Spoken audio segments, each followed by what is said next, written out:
En la primera etapa comenzaba desde los 5 a los 10 años y le llamaba como, tenía un nombre, se llamaba Bet Sefer, así era como se llamaba la primera etapa del estudio de los niños, hablando de la parte bíblica. Y a estos niños les enseñaban los primeros 5 libros de la Biblia, el Pentateuco, que se llama.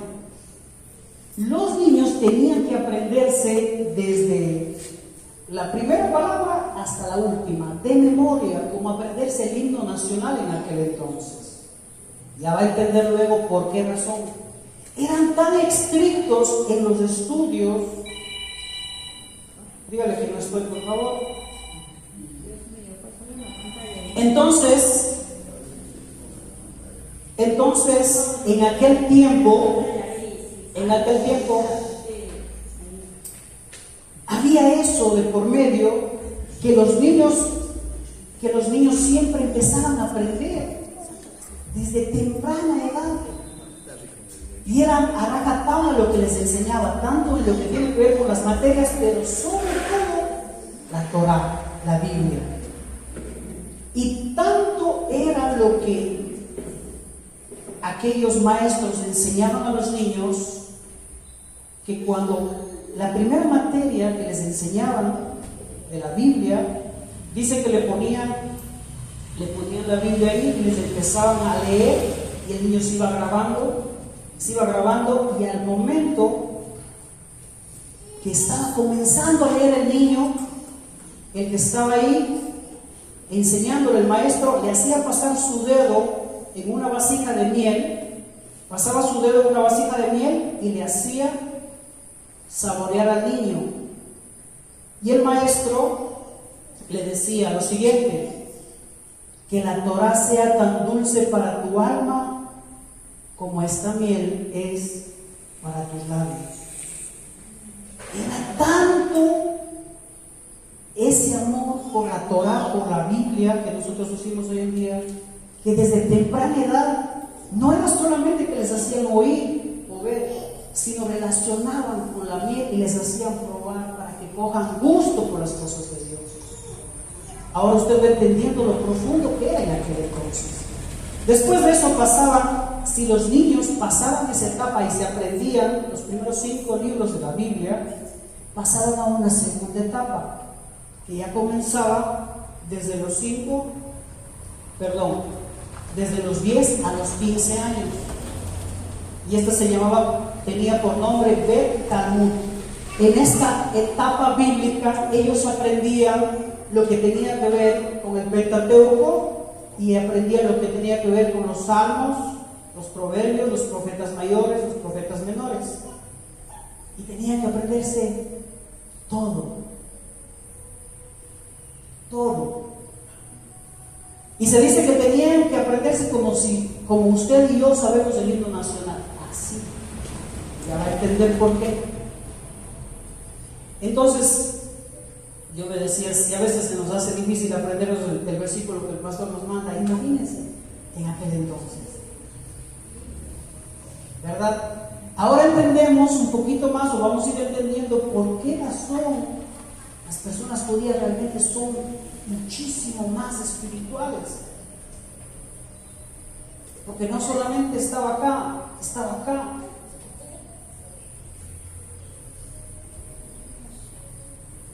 Y si no pasaban esa segunda etapa, tenían que ir con sus padres a aprender lo que sus padres hacían. O sea, el maestro les evaluaba y decía, bueno, como que no pasas. Entonces tenían que volver a su casa y empezaban a hacer lo que el papá hacía. Si era pescador, y ya vamos a ir entendiendo por qué. Porque Jesús, ¿dónde fue a buscar a sus discípulos? Ustedes saben cómo los encontró. Y si pasaban esa etapa, los niños pasaban a la última etapa, que era de los 15 a los 30 años. Ahí, cuando ellos sabían el primero y el segundo curso, por así decirlo, de la Biblia, pasaban a lo que se llamaba Bet Midrash, que tenía ya que ver con que los jóvenes, porque ya eran jóvenes, dejaban su casa por seguir al rabino de aquel entonces. Dejaban su casa, se despedían de sus padres y iban tras de ese rabino, tras de ese maestro que en ese momento les estaba enseñando la palabra de Dios. Y tanto era, tan serio esto era, que tenían que ir hasta donde estaba él, hacer lo que él hacía y seguirlo, para poder ser un discípulo de aquel rabino en aquel entonces. Y si no pasaba esta etapa, tenían que volver a su casa y tenían que aprender la labor que hacían sus padres. O sea, eran los despreciados del pueblo. Pero los que calificaban para esto eran bien vistos en la sociedad, porque aquel entonces el que yo diga que mi hijo o mi hija esté aprendiendo de una persona, de un maestro, era lo mejor. Eran muy bien vistos las personas que llevaban la Torá, la Biblia. Era muy importante en aquel entonces. Entonces, cuando los hijos salían con este maestro, porque el maestro le tomaba un examen al final y le decía, bueno, tú estás para ir, pero empezaba a preguntar, ¿qué pasó con esto? ¿Qué se dio aquí? ¿En qué parte de la Biblia está tal cosa? Y ellos pasaban ese examen. Entonces eso hacía que ellos, los maestros, digan una sola palabra, le decían. No le decían, está aprobado para que me siga o para que sea mi discípulo. Le decían una sola palabra, y la palabra es la siguiente: sígueme. Cuando el joven pasaba el examen, no tenía que hablar mucho el maestro, simplemente decía, sígueme. Ahora entiende por qué Jesús a sus discípulos, ¿qué les dijo? Yo me preguntaba antes y decía, bueno, entonces Jesús no se acercó a ellos, le dijo, mire, estamos armando un grupo de personas que vamos a llevar la palabra, que vamos a hacer milagros. Jesús, con la autoridad que tenía, simplemente dijo, sígueme. Iba otro y decía, sígueme. Ahora, ¿por qué ellos le seguían a Jesús? Porque eran los despreciados de la sociedad. Porque ellos pasaron por la escuela, pero no eran bien vistos. Pero sabían la Torá. Escucharon, se formaron, aunque no calificaron, sabían de lo que estaba hablando. Y dice que cuando el rabino aceptaba a un joven que le siga como su discípulo, y el discípulo empezaba a hacer lo que el rabino hacía, cómo actuaba, cómo saludaba, que hacía todo, tenía que hacer absolutamente todo, y a eso lo tenían como nombre y lo llamaban llevar sobre los hombros el yugo del rabino. Así es como lo determinaban, cuando el discípulo empezaba a hacer todo lo que el rabino hacía. Entonces ahí toma forma cuando Jesús dijo en Mateo 11:29, si usted gusta abrir su Biblia, pueden abrir sus Biblias. Mateo 11:29 dice, amén. ¿Qué dice? Llevad mi yugo y aprended de mí, que soy manso. ¿Sí se da cuenta usted? Pero cuando leemos esto y no conocemos la historia, no entendemos. Nosotros decimos, ¿qué tiene que ver un yugo con Jesús? ¿Por qué habla aquí en Mateo y dice, llevad mi yugo? ¿De qué está hablando? ¿Por qué habla de una yunta, diría usted? Pero se da cuenta que toma forma y podemos entender conociendo la historia. Y por eso dice Jesús, o dijo en ese momento, llevad mi yugo y aprended de mí, que soy manso y humilde de corazón, que hallaréis descanso. Ahí toma sentido el yugo, ¿no?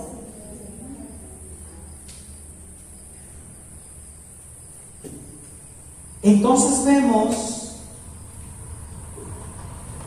que los rabinos escogían a jóvenes que pasaban ciertos exámenes.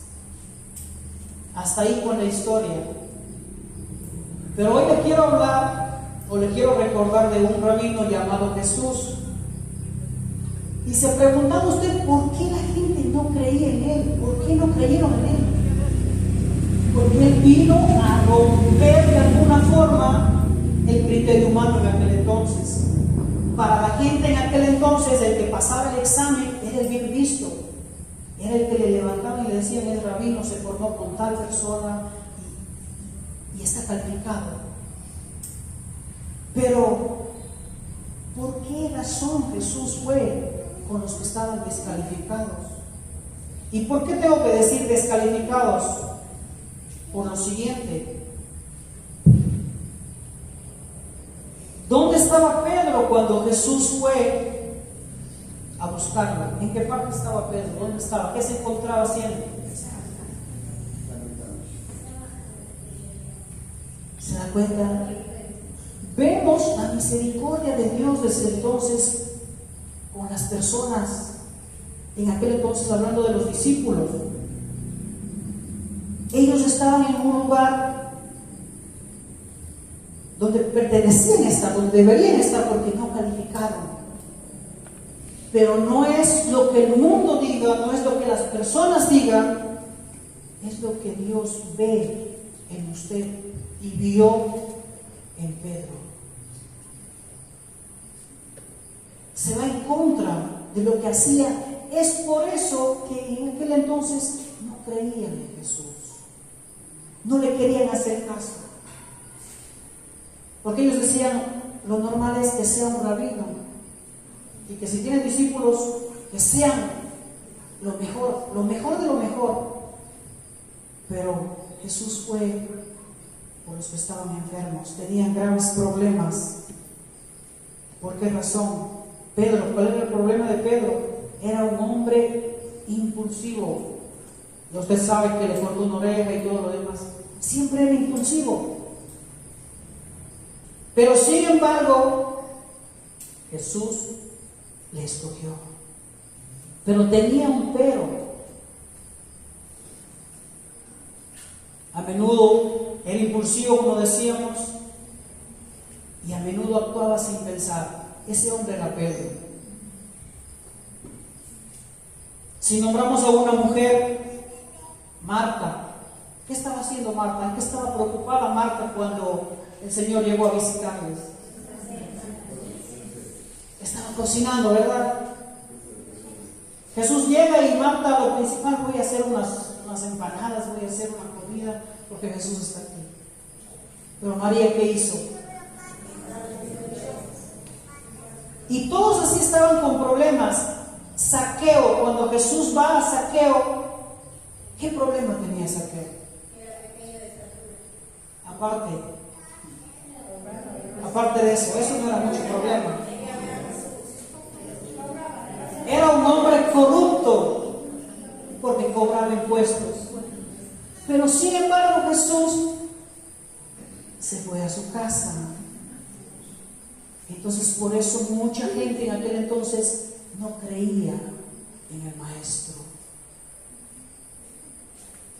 porque ellos querían ver a un maestro sentado en un trono y dando órdenes. Eso es lo que querían ver ellos. Pero Jesús vino por los que estaban perdidos. Jesús vino a buscar lo que estaba perdido. Él vino por los enfermos.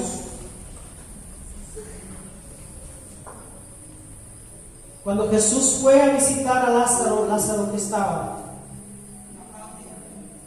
muerto. Pero sin embargo Jesús se fue a ese lugar. Tomás, ¿quién era Tomás? Un escogido por Dios, pero ¿qué tenía en particularidad de Tomás? Perdón, ¿qué era? Era incrédulo. Y así podemos poner muchos más ejemplos, como la mujer samaritana. Una mujer con ¿cuántos maridos? Pero sin embargo Jesús fue a visitarle. Usted puede entender la gracia de Dios manifestándose. Ahora, de esta lista de aquí, ponga su nombre y pongo mi nombre. ¿Qué tiene usted y qué tengo yo de malo? Pero sin embargo Jesús puso los ojos en usted y puso los ojos en mí.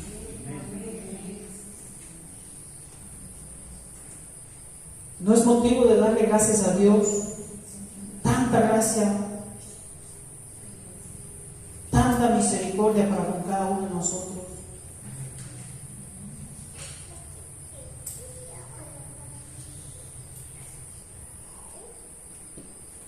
La diferencia entre un seguidor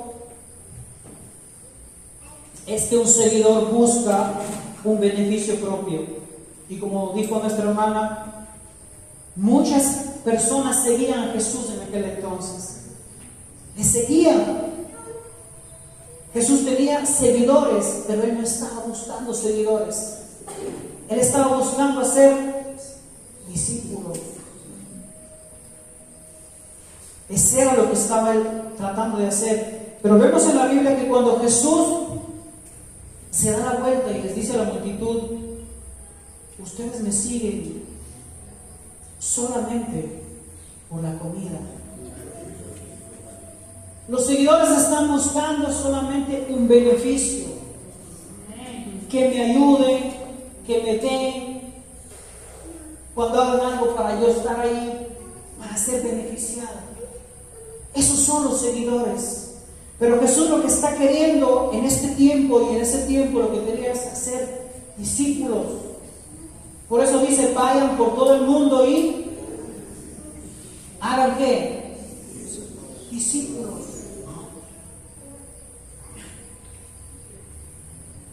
Y como vimos, el discípulo que estaba cerca a su rabino tenía que hacer exactamente lo que hacía su maestro. Exactamente. Y pondré un ejemplo para entender un poquito más en lo que pasó cuando Jesús camina en las aguas, ¿verdad? Cuando Jesús camina en las aguas, antes, un poquito antes de eso, Él se separa de los discípulos, ¿verdad? ¿Y qué fue a hacer? ¿Qué estaba haciendo? Se fue a orar, ¿verdad? Se fue a orar, se retiró a orar, y mientras tanto, los discípulos estaban en la barca. No sé, no sabemos qué estarían haciendo. Eran de profesión pescadores, pero el Señor ya les llamó, eran discípulos en ese entonces. No sé si les dejó una tarea, pero sin embargo, en ese momento apareció una tormenta fuerte. ¿Y qué pasó con los discípulos? ¿Qué pasó con los discípulos? Empezaron a gritar, a asustarse. Y yo imagino a Jesús orando, seguramente les escuchó y dijo: Señor, al Padre, oh Padre, voy por estos hombrecitos porque no mismo están todavía tiernos, me voy. Y como era normal para Jesús, ¿cómo se apareció Jesús? Caminando sobre las aguas. Todos eran discípulos, todos estaban en la barca.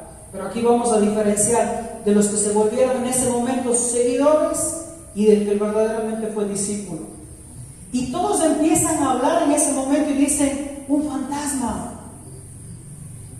Y seguro Tomás o alguien dijo: es Jesús, y Tomás dijo: no, no es, no creo que sea. Porque Tomás siempre estaba dudando, ¿verdad? Pero sin embargo, uno de los discípulos se pone de pie, y ese era, ¿quién se puso de pie? Pedro, ¿verdad?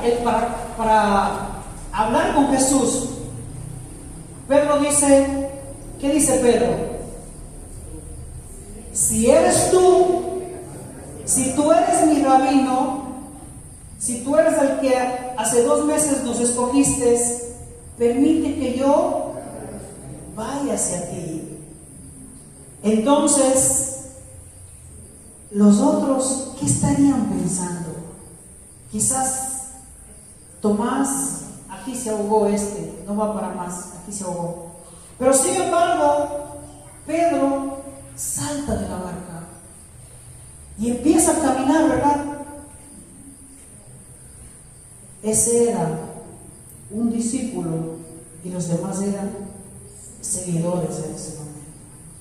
Porque de todos los que estaban ahí, solamente uno decidió hacer lo que estaba haciendo su maestro.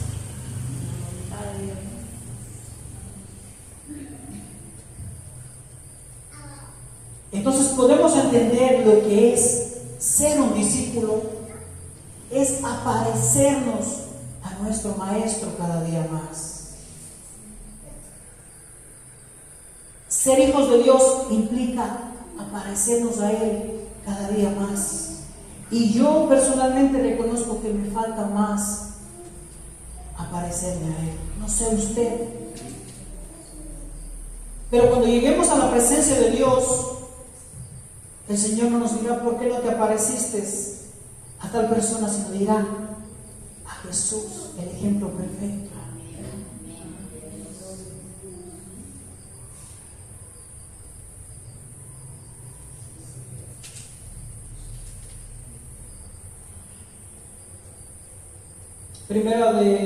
Santiago 1:22 declara y dice que: pero sed hacedores de la palabra y no tan solamente oidores.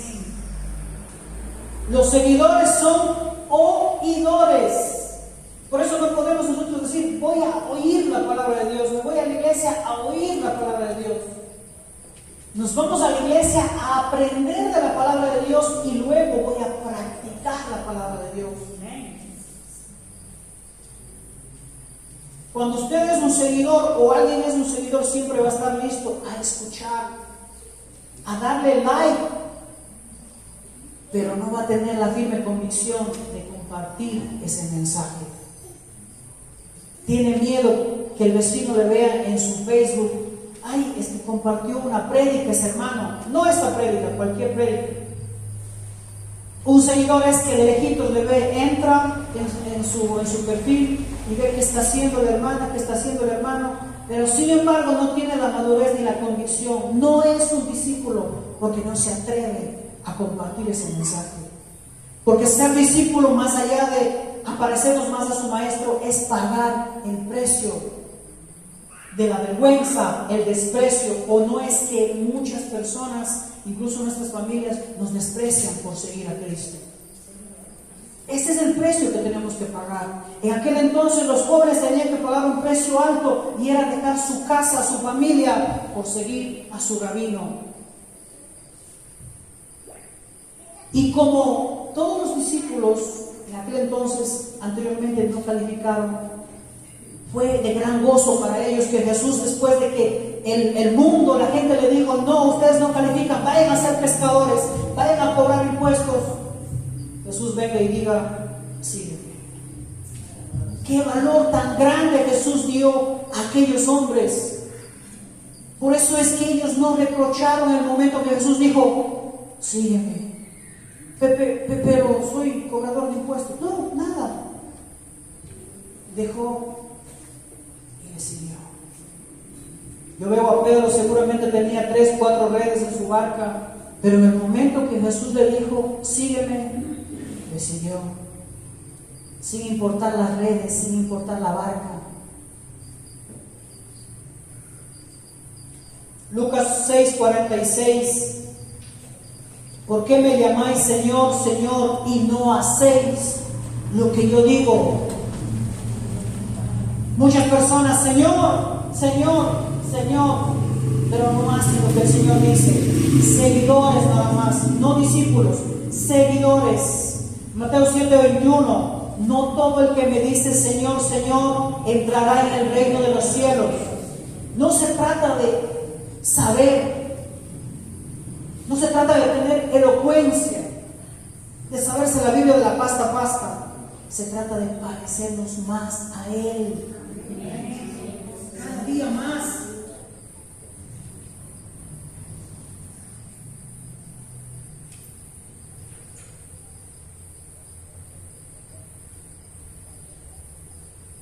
En el libro de Ezequiel 33, vamos a nuestras Biblias.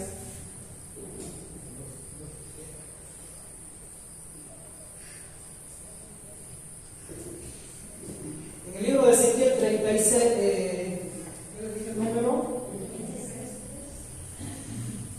Ezequiel 33, 31, un libro que casi no lo leemos.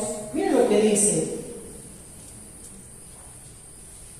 Hablando de personas que solo escuchan, y estaba refiriéndose al pueblo de Dios. Ezequiel 33, el verso 31 y 32 dice: y vienen a ti como viene el pueblo, y se sientan delante de ti como mi pueblo. ¿Y qué más dice?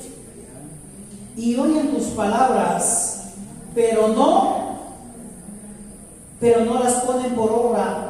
Antes hacen halagos con su boca, y el corazón de ellos anda en pos de avaricia.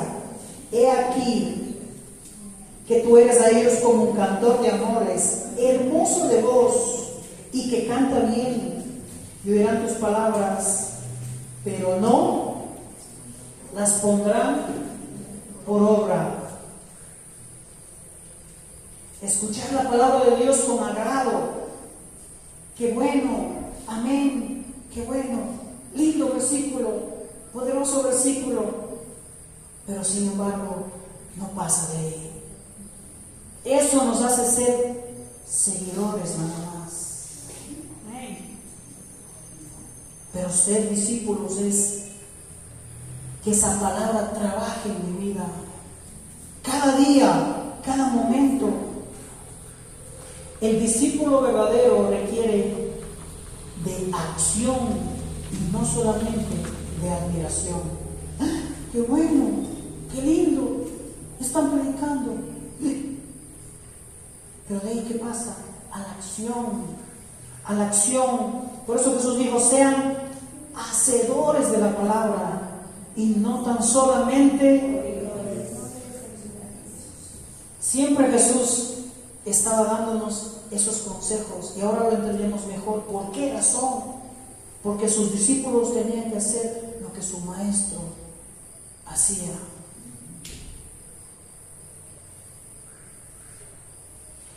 Y vamos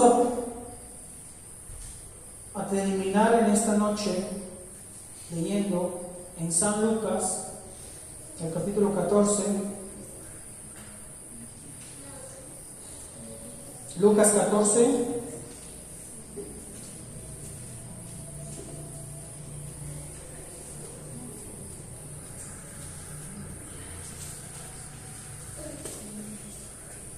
el verso 15. Dígale al hermano que está a su lado: esta palabra es para usted. Amén. Agárrese de la silla. Vamos a ver esta palabra, esta parábola que Jesús dijo. Amén. Leemos juntos. Parábola de la gran cena. Oyendo esto, uno de los que estaban sentados con él a la mesa le dijo: bienaventurado el que coma pan en el reino de Dios. El 16. Entonces Jesús le dijo: un hombre hizo una gran cena y convidó a muchos. Y a la hora de la cena envió a su siervo a los convidados: venid, que ya todo está preparado. Y todos a una comenzaron a excusarse. Acuérdense de esta palabra, a excusarse. El primero dijo, ¿qué dijo? He comprado una hacienda y necesito ir a verla. Te ruego que me excuses. Otro dijo: he comprado 5 yuntas de bueyes y voy a probarlo. Te ruego que me excuses. Y otro dijo: acabo de casarme y por tanto no puedo ir. 21. Vuelto el siervo hizo saber estas cosas a su señor. Entonces, enojado el padre de familia dijo a su siervo: ve pronto por las plazas y las calles de la ciudad y trae a los pobres, los mancos, los cojos y los ciegos. Jesús a los suyos vino y los suyos no le recibieron. Los calificados no recibieron a Jesús como tal, no le aceptaron como el maestro, como el rabino perfecto, no. Entonces el Señor llamó a los no calificados, por eso nos llamó a usted y a mí. Amén. Entonces el uno dice, cuando el Señor hace este llamado, lo que pasa es que me he comprado una hacienda y tengo que poner alambres en la hacienda porque es bastante grande. Tengo miedo que me roben un pedazo. Entonces estoy ocupadísimo. Te ruego que me excuses. El otro dice, ni acabo de comprar una yunta o 5 yuntas. Voy a avanzarles. No puedo. Y quizás dijo, yo mismo tengo que prepararles porque nadie más sabe. Te ruego que me excuses. 2 veces. La tercera vez, me casé. Estoy de luna de miel. Te ruego que me excuses. 3 veces. 3 excusas. La primera, cuando dice que el hombre compra una hacienda, lo que poseo. En segundo lugar, cuando se compran las yuntas, los bueyes, lo que hago. Y para el que se va de luna de miel, lo que amo. Hay 3 cosas que nos pueden estar separando de Dios hoy en día: lo que poseo, lo que hago y lo que amo. ¿Por qué cree que usted que Jesús dijo, si alguno quiere ser mi discípulo, niéguese a sí mismo, tome su cruz, sígame? Y en esto quiero detenerme por un momento antes de terminar. Lo que poseo. Muchas veces lo que poseemos nos roba el lugar o nos posee en sí. Estamos poseídos por eso, por lo que tenemos, que no tenemos tiempo para el Señor. Y nos excusamos de lo que Él tiene y quiere hacer con cada uno de nuestras vidas.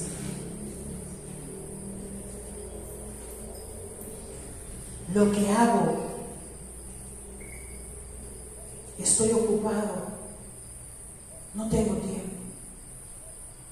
Cuando alguien dice, hermano, venga para hacer tal cosa, hermano, si supiera lo ocupado que estoy. Sin embargo, Jesús está diciendo, sígueme. Y nosotros, ¿qué decimos? Excúsame, tengo que hacer esto.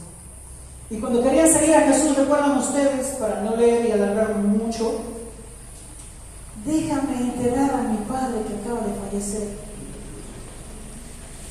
¿Y Jesús qué le dice? Ahora, ¿qué entiende usted cuando Jesús decía eso? Quizás podemos decir, pero ¿por qué se iba en contra de lo que Él mismo había enseñado? Que honre al padre, que honre a la madre. Lo que estaba queriendo decir Él es lo siguiente, y es que no tiene comparación el amor que le tengamos a nuestro Padre con el amor terrenal a una persona. No hay comparación, debe ser totalmente inmensa la diferencia. Y por eso digo, el que no deja a su padre, a su madre, y no es digno. Por esa razón, no estaba menospreciando la familia, sino estaba hablando en ese sentido que con él, el amor hacia él debe ser mucho más mayor que las cosas materiales, inclusive nuestra familia. Era eso de lo que estaba hablando en aquel entonces. Pero si nos damos cuenta en nuestros 3 ejemplos de esta parábola, hay muchas excusas. Excusas cuando ya todo está dado, cuando la cena está lista, cuando Jesús ya vino y murió por nosotros y nos dio todo. Y estas señales seguirán a sus hijos, y mayores cosas que yo hago harán en mi nombre. Está dado para la iglesia, amados hermanos. Pero ¿quién dice a cuando Jesús le dice, sígueme? Deja todo y le sigue. Deja las prioridades y se dedica a lo importante que es seguir a nuestro Maestro. Porque todo lo que está aquí o lo que tenemos es pasajero. Ahora entiende usted por qué dice, hagan tesoros donde no hay polilla, donde no hay ladrón. Ahorita estamos preocupados porque están robando por aquí cerca, esto y lo otro. Preocupados, ¿verdad? Por eso dice la Biblia, hagan tesoros en el cielo. Ahora, ¿cuántos de nosotros últimamente nos hemos estado excusando? Muchos de nosotros nos vivimos excusando. Es que me duele la espalda, es que es muy noche el culto, es que es muy pronto, es que está lloviendo, es que está sol. Esa es nuestra carnalidad, hermanos, déjenme decirle. Porque si mi rabino, si mi maestro se va en aguas, en polvo, como andaban en ese tiempo los discípulos, ellos le seguían. Y si era de noche, le seguían. A la hora que sea, estaban ahí junto a su maestro. Y si nosotros somos discípulos de Él, cada día tenemos que parecernos más a Él y hacer lo que Él hizo.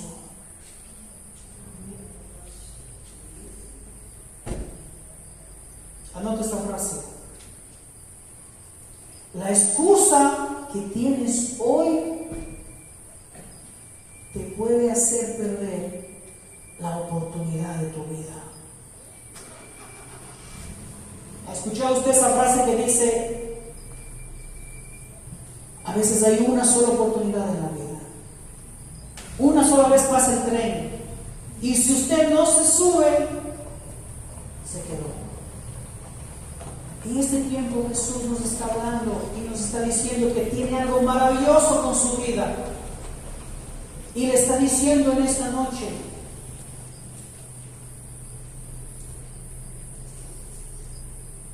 sígueme.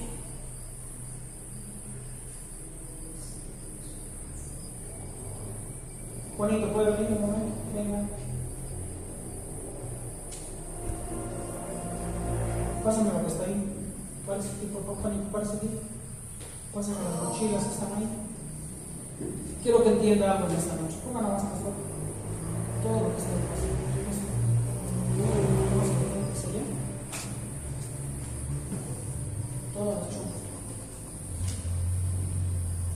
Hay muchas cosas que hoy en día nos están robando las bendiciones de Dios. El trabajo quizás, la familia, mi casa, mi coche, nos están robando las bendiciones de Dios, las cosas materiales. Y cuando Jesús nos está diciendo, extendiendo la mano y diciendo, sígueme, Él no podría darme la mano, porque está ocupado en las cosas materiales. ¿Cómo podría Juanito darme la mano? Si yo le digo, sígueme. Juanito va y deja eso allá y vuelva. Y Jesús dice, sígueme. Y Jesús dice, sígueme. Ahí Él puede darme la mano y seguir a su rabino, a su maestro, a Jesús. Cuando en primer lugar está el Hijo de Dios, lo otro está en segundo, en tercer lugar, es menos que lo más importante estar con el maestro, seguir a su maestro.